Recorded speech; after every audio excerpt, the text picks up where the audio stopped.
Olá, alunos, tudo bem com vocês? Essa aula de hoje eu vou dividir ela em algumas partes, porque é um tema que eu gosto bastante de falar, que é a relação entre filosofia e religião.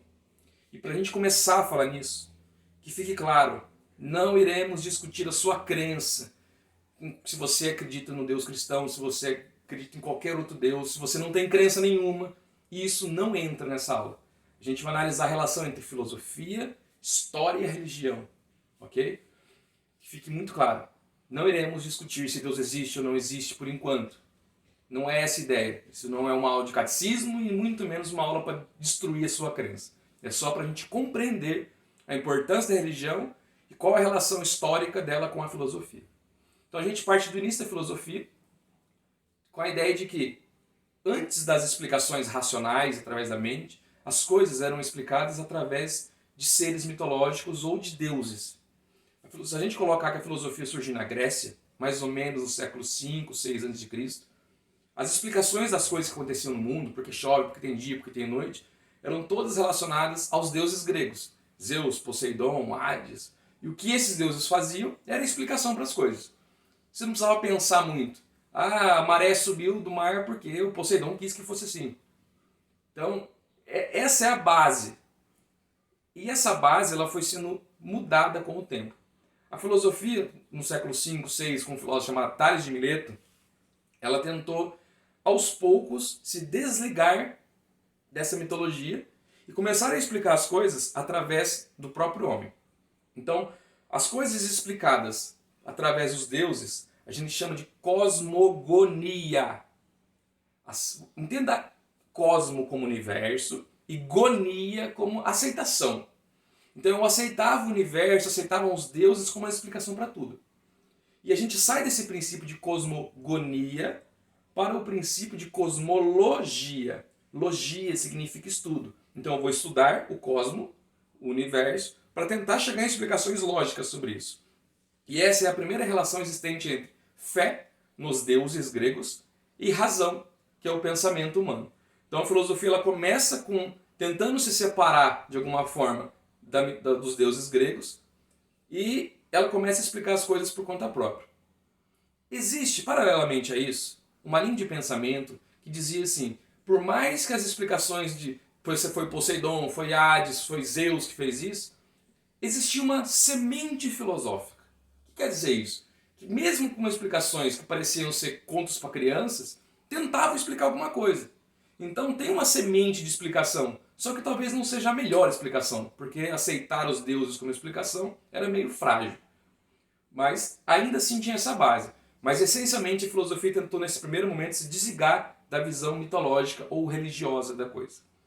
Passam-se os anos, o século V, VI, até mais antes de Cristo, desculpa. E até o século IV, V, depois de Cristo, as coisas eram explicadas através unicamente da razão. No século V, IV principalmente, mais ou menos nos anos 350, século IV, o cristianismo ele foi sendo aceito na Europa como a religião oficial do Império Romano.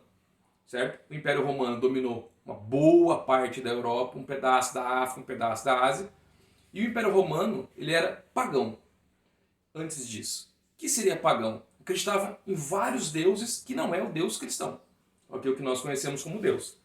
Então, o Império Romano ele foi tomando territórios, invadindo o país. Vamos começar do básico, desculpa.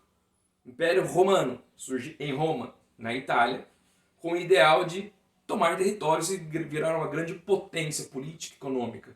Okay? E eles foram guerreando com as suas espadas e foram tomando territórios. E cada território que ia tomando era uma cultura diferente, um povo diferente. Crenças diferentes, costumes diferentes. E dentro desse contexto, nasce Cristo, no nosso calendário chamado calendário gregoriano, porque o Papa Gregório disse que o nosso calendário se baseia no nascimento de Cristo. Cristo nasceu, mas poucas pessoas acreditaram que ele realmente era o santo esperado dos céus. Por isso que ele tinha 12 apóstolos, né? Poucas pessoas acreditavam em Cristo, no começo. E aos poucos as pessoas foi crescendo a sua crença em Cristo, e isso foi fortalecendo o que a gente chama de cristianismo. Cristianismo é seguir o que Cristo disse. Não estou falando de igreja católica, Não estou falando de igreja protestante, evangélica ou crente, como queira chamar. Estou falando de cristianismo, seguir Cristo. E no começo, dentro dos anos 300, surge a primeira igreja católica, que criou uma nova visão sobre Cristo. Qual que é a intenção da igreja católica? Tentar explicar quem é esse Cristo. Certo? Vale lembrar que a gente estava falando de uma sociedade, isso no século IV depois de Cristo. Pessoas, praticamente 100% da população analfabeta, ou 95% da população analfabeta. Então não existia a Bíblia, não existiam livros sagrados para as pessoas lerem e acreditarem. Então tudo era passado oralmente. E a Igreja Católica ela surge com o intuito de tentar explicar quem é Cristo e o que Cristo queria com a gente. Então dentro desse contexto, novamente surge a necessidade da filosofia, já que a filosofia ela tenta questionar as coisas.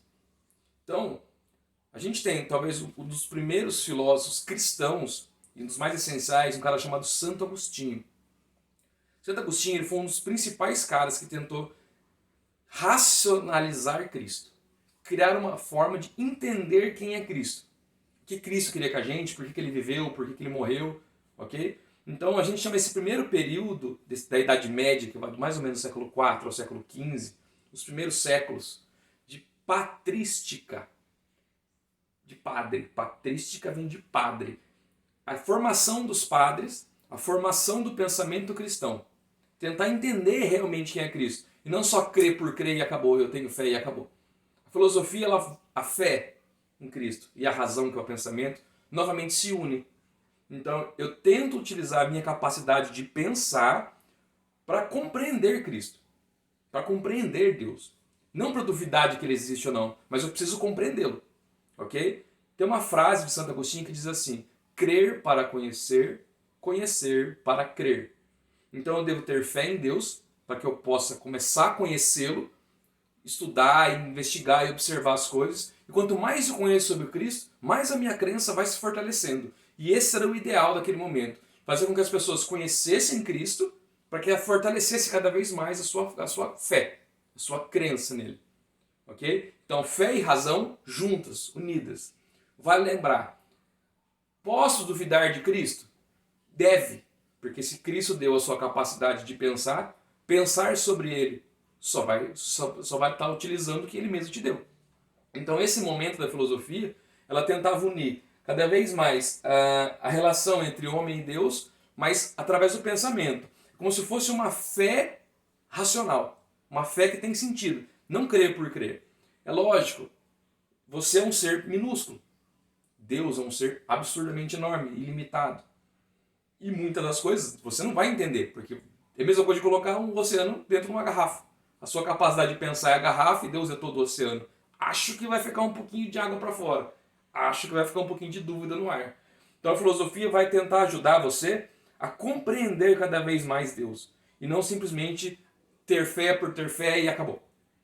Ok? Então a gente acaba essa primeira aula, para não ficar muito longo, vou precisar de alguns vídeos para explicar isso, até a patrística.